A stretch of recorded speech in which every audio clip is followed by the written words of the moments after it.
Bavandimwe muri Kristo ni muhumure. Dore amasomo twegereza Imana kuri iki cyumweru cya 25 tariki 20 Nzeri 2020. Isomo rya mbere ryo mu gitabo cy'umuhanuzi Izayi, umutwe wa 55 murongo wa 6 kugeza ku wa 9. Nimushakashake uhoraho igihe gishobora kubonwa, nimumwiyambaza igihe kiri hafi. Umugome nareke inzira ye, n'umugira nabi areke ibitekerezo bye. Nagarukire uhoraho, azamwereka impuhwe ze, ahindukirire Imana ikenutse ku mbabazi. Kandi ni koko ibitekerezo byanyu sibyo byanjye, n'inzira zanjye sizo zanyu, uwo n'uhoraho bivuze. Nk'uko ijuru ryisumbuye cyane ku isi, ni nako inzira zanjye zisumbuye kuri zanyu, n'ibitekerezo byanjye bigasumba ibyanyu. Iryo ni ijambo ry'Imana. Zaburi ni 145. Uhoraho aba hafi y'abamwiyambaza. Buri munsi nzagusingiza, nogeze izina ryawe iteka ryose. Uhoraho ni igihangange, akaba rwose akwiriye gusingizwa, ubwamamare bwe ntibugereranywa. Uhoraho n'umunyampuhwe n'umunyaneza, atinda kurakara kandi akagira urugwiro. Uhoraho agirira bose ibambe, maze imbabazi ze zigasakara ku biremwa bye byose. Uhoraho n'umunyabutungane mu nzira ze zose, akarangwa n'urukundo mu bikorwa bye byose. Uhoraho aba hafi y'abamwiyambaza babikuye ku mutima. Isomo rya kabiri ni ryo mu Paul Mutagatifu yandikiye Abanyafilipi, umutwe wa mbere murongo 20 kugeza ku 24 n'umurongo 27. Bavandimwe, nzahisha Kristo ikuzo nta mususu, haba mu bugingo bwanjye, haba mu rupfu rwanjye. Koko rero Kristo niwe bugingo bwanjye, ndetse gupfa byambera urwunguko. Niba ariko gukomeza kubaho muri uyu mubiri byatuma nkora umurimo w'ingirakamaro, simbona icyo nahitamo. Ndagirijwe impande zombi. Nifuza kwigendera ngo mbane na Kristo, kuko ari byo birushijeho kuba byiza. Ariko gukomeza kubaho mu mubiri nicyo mukeneye. Nyamara rero nimukore ibikwiranye n'inkuru nziza ya Kristo. Iryo ni ijambo ry'Imana. Ivanjili yanditswe na Matayo, umutwe wa 20 umurongo wa 1 kugeza ku wa 16. Amagambo mu Ivanjili ntagatifu uko yanditswe na Matayo. Muri icyo gihe Yesu aca uyu mugani agira ati: ingoma y'ijuru imeze nka nyir'umurima wazindutse mu museke kugira ngo ararike abamukorera mu mizabibu. Amaze gusezerana n'abakozi denari imwe ku munsi, abohereza mu mizabibu ye. Ngo asohoke nko ku isaha ya 3, abona abandi bandagaye ku kibuga. Arababwira ati: namwe nimujye mu mizabibu yanjye, ndi bubahe igihembo gikwiye. Maze bajyayo. Yongera gusohoka hagana ku isaha ya 6 n'ahagana ku isaha ya 9, abigenza kwa kundi. Yongera kugenda ku isaha ya 11, abona n'abandi bahagaze, arababwira ati: niki gituma mwahagaze ahangaho umunsi wose ntacyo mukora? Baramusubiza bati: nuko ntawaturaritse. Arababwira ati: namwe nimujye mu mizabibu yanjye. Bugorobye nyiri mizabibu abwira umuhingisha ati: hamagara abakozi ubahe igihembo cyabo, uhereye ku baje nyuma uheruke abaje mbere. Nuko rero bo ku isaha ya 11 baraza, maze buri wese ahabwa idenari. Abambere baza batekereza ko bari burengerezweho. Nabo ariko buri muntu ahabwa idenari imwe. Bayakira binubira nyir'umurima bati: abaje nyuma bakoze isaha imwe gusa, ubagiriye nkatwe twahanganye n'umunsi wose n'izuba. We rero asubiza umwe muri abo ati: mugenzi wanjye, ntacyo nkurenganyijeho. Si idenari imwe twasezeranye? Fata ikiri cyawe maze wigendere. Njye nshatse guha uwaje nyuma nk'icyo nguhaye. Sinshobora se kugenza uko nshaka mu byanjye? Cyangwa se undebye nabi kuko ngize neza? Nguko uko abanyuma bazaba abambere, n'abambere bakazaba abanyuma. Iyo ni Ivanjili ntagatifu. Bavandimwe, Yesu Kristo akuzwe. Amasomo y'iki cyumweru aradufasha kuzirikana ku ngingo igira iti: ubutabera bw'Imana ni igihembo gikwiye. Imikorere y'Imana buri gihe iradutungura. Ubutabera bw'Imana butandukanye cyane n'ubw'abantu. Ubusanzwe ubutabera, la justice, ni uguha umuntu icyo mwasezeranye, icyo umugomba, nawe akaguha icyo akugomba. Imana wo mu butabera bwayo igira ikindi kisumbuyeho, iha umuntu igikwiye, icyo akeneye, ikimufitiye akamaro, ikimuha ibyishimo. La justice c'est rendre les autres heureux comme Dieu. Ubutabera no gushakira abandi hirwe. Umunsi umwe abagore babiri b'abakristo bahuriye mu ngoro, baje kubaza Imana impamvu ibagendaho ikabarenganya, bagahora mu maganya. Umugore wa mbere ati: Mana, kuki nafashe imiti yo kuringaniza urubyaro, ariko ugakomeza kuntenguha, undundaho abana benshi badakeneye?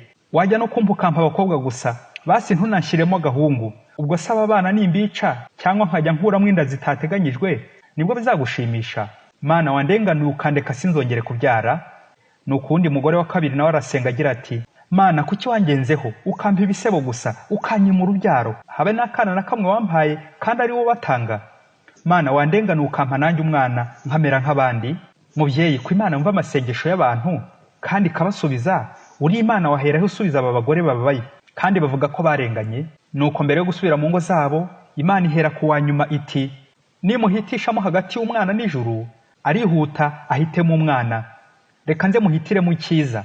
Imana iti, humura, ibyo nkora ndabizi, ni wowe ngirira, ndakurebera, nzaguha igikwiye. Imana igeze ku mugore wa mbere ufite abana, Imana iti, ndamutse muhitishijemo ari ugufunga ibyara, ari ukwifata, kubera amarangamutima ye yahitamo gufungisha ibyara. Reka rero nze muhitiremo neza. Iti, wa mugore we, witonde, wigengesere, uramenye ntuzibuze igihembo nakugeneye. Babyeyi, ari igisubizo cya humura, ari cya witonde, ukurikije aho ugeze ubu nawe, Imana yaguha ikihe muri byo? Umuhanuzi Izayi mu isomo rya mbere aratwereka ko iby'Imana twebwe abantu biturenze. Imana iti, niko ku bitekerezo byanyu si byo byanjye, n'inzira zanjye si zo zanyu. Bavandimwe, Imana yumva isengesho ryacu nk'uko umuririmbyi wa Zaburi yabigarutseho iti, uhoraho aba hafi y'abamwiyambaza.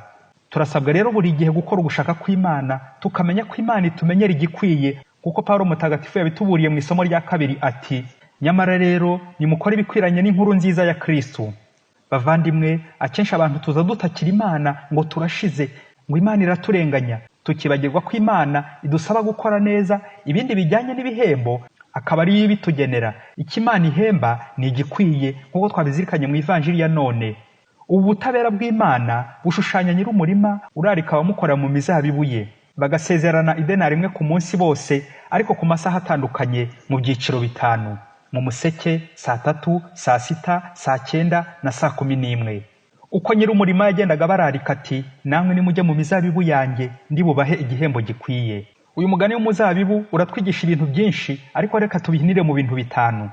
Icya mbere, umuzabibu n'umuryango w'Imana, aho abantu basezeranira n'Imana, ni ahantu h'ibyishimo. Umuzabibu ushushanya ingoma y'ijuru, ni ahantu h'ubwiza bw'Imana, aho Imana yifuza ko twakwinjira iti, namwe nimujye mu muzabibu wanjye. Icya kabiri, Imana ni nziza, ikunda abantu bose, cyane cyane intabwa, abababaye, abanyabyaha, abanyantege nke, ingorwa, kugira ngo binjize mu muzabibu wayo mu ihirwe ry'iteka. Icya gatatu, Imana ni nziza, ntigendera ku marangamutima yacu, ahubwo irahamagara, iratumira buri saha ishakiye, icyiciro ishatse, ku myaka yose, itagendeye ku mbaraga n'ubushongore bw'abantu n'ubuhanga bwabo cyangwa uburambe, ngo ni inzobere. Ihamagara bishatse, igihe ishakiye, abo mu bihe byose n'ahantu hose, buri wese ikamuha igisubizo gikwiye bitewe n'ibibazo afite. Humura, witonde. Ariko byose bikaganisha ku gihembo kimwe, igikwiye, ni ihirwe ry'ijuru. Icya kane, Yezu yabwiraga Abayahudi n'Abafarizayi bumvaga baraminuje mu kumenya amategeko y'Imana ngo niwo muryango w'Imana, ngo bafite umwihariko ku Mana, bakirata ku banyamahanga, abasoresha, indaya n'ibyomanzi, bakabacira imanza ngo nta mukiro bateze. Nyamara Imana yo ireba uko witwaye ku minota ya nyuma, uko wahindutse ukaba mwiza. Umusoreshwa akaba yahembwa kimwe n'Umufarizayi, nguko uko abanyuma bazaba abambere n'abambere bazaba abanyuma. Icya gatanu, Yezu arashaka kuburira abakristo twese kutirara, ati witonde. Hari ubwo wiyemera ngo uziranye n'Imana, ngo uzige Imana, ngo uri umukristo w'indani, ugatangira kunegura no gucira abandi imanza, cyangwa Imana yaragutereranye bikarangira udohotse, wivumbuye, ukijujuta nk'Abafarizayi. Ubwo ku munota wa nyuma ukaba wabura ingororano y'ijuru, nyamara cya gisambo ku isogonda ya nyuma kikagutanga mu ijuru nk'uko byagenze ku musaraba. Wowe rero ugasigara umangamanga. Ese mukristo, uri muri bahumura ndakurebera igikwiye, cyangwa uri muri ba witonde utabura igikwiye? Imana ishaka ko twese dukira. Nta n'umwe Imana itageraho bitewe n'aho uri n'ukuri kose, ikaguhendahenda buri gihe gushakira icyiza, igikwiye. Abantu akenshi dusiga Imana urubwa ngo iraturenganya, nyamara ayo mashuri yo kurenganya, kubeshya, gucengana aba mu bantu gusa, naho Imana yo yitwa ntihemuka, ntirenganya. Umunsi umwe umusare yigeze gusezerana n'umugenzi w'umucuruzi ko aza kumwambutsa mu gitondo akamugeza ku isoko ryari hakurya y'amazi, kandi ko azamwambukiriza ubuntu ntahora amuciye. Nuko bakimara gusezerana, mu ijoro abantu bamwe baraza babwira wa mucuruzi bati, menya ubwenge, uriya musare ubwo ntahora agusabye, kandi ari ufite ubwato wenyine muri aka gace, araza kugutanga gusa aho iriya mari yawe iri hakurya, nawe urumva ko atavira mwaho. Gira vuba rero umwiba ubwato, ubanze uzanemo imari ataza kugutanga. Wa mugenzi ahita abyuka mu gicuku, ajya ku bwato, ageze asanga bufungishije iminyururu n'ingufuri, ashaka kuzica biramunanira, ashyiramo imfunguzo yacurishije biranga, nuko mu museke amaze kunanirwa ategereza umusare, nabwo umusare ntiyaza. Nuko afata inkoni ngo umusare naza arayimukubita kuko yamukerereje. Nuko wa musare agera ku bwato saa moya za mu gitondo. Wa mugenzi ashatse kubangura inkoni ngo amukubite ngo yamukerereje, ngo yamwiciye gahunda. Umusare ati, reba ku rupapuro rw'amasezerano muvandimwe, ndakwambutsa mu gitondo nkugeze ku isoko uhahiraho kandi ku buntu, ongera urebe ku masezerano. Wa mugenzi abonye atsinzwe akurikije nuko abandi bamushutse, nuko yihuse agakora ibidakwiye byo kwivumbura no gushaka kwigenga, asaba umusare imbabazi z'ibyo bibi byose yakoze. Nuko umusare aramubabarira, aramwambutsa, agera ku isoko arahaha. Muvandimwe, reba ku masezerano yawe n'Imana.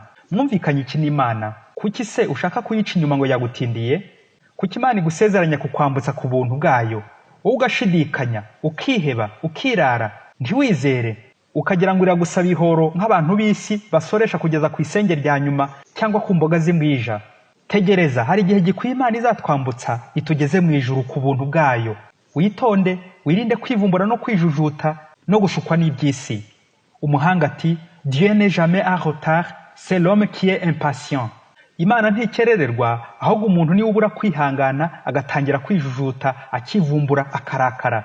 Kureba ku isezerano buri gihe no gutegereza kuko Imana idatinda, nibyo Petero agarukaho mu ibaruwa ye ya 2 umutwe wa 3 umurongo wa 9. Mukristo rero wumva Imana yarakurenganyije ngo yaragukerereje guhekesha imisaraba ikuvuna, witonde, wigengesere, uramenye ntuzibuze igihembo gikwiye ingororano y'ijuru Imana yaguteguriye.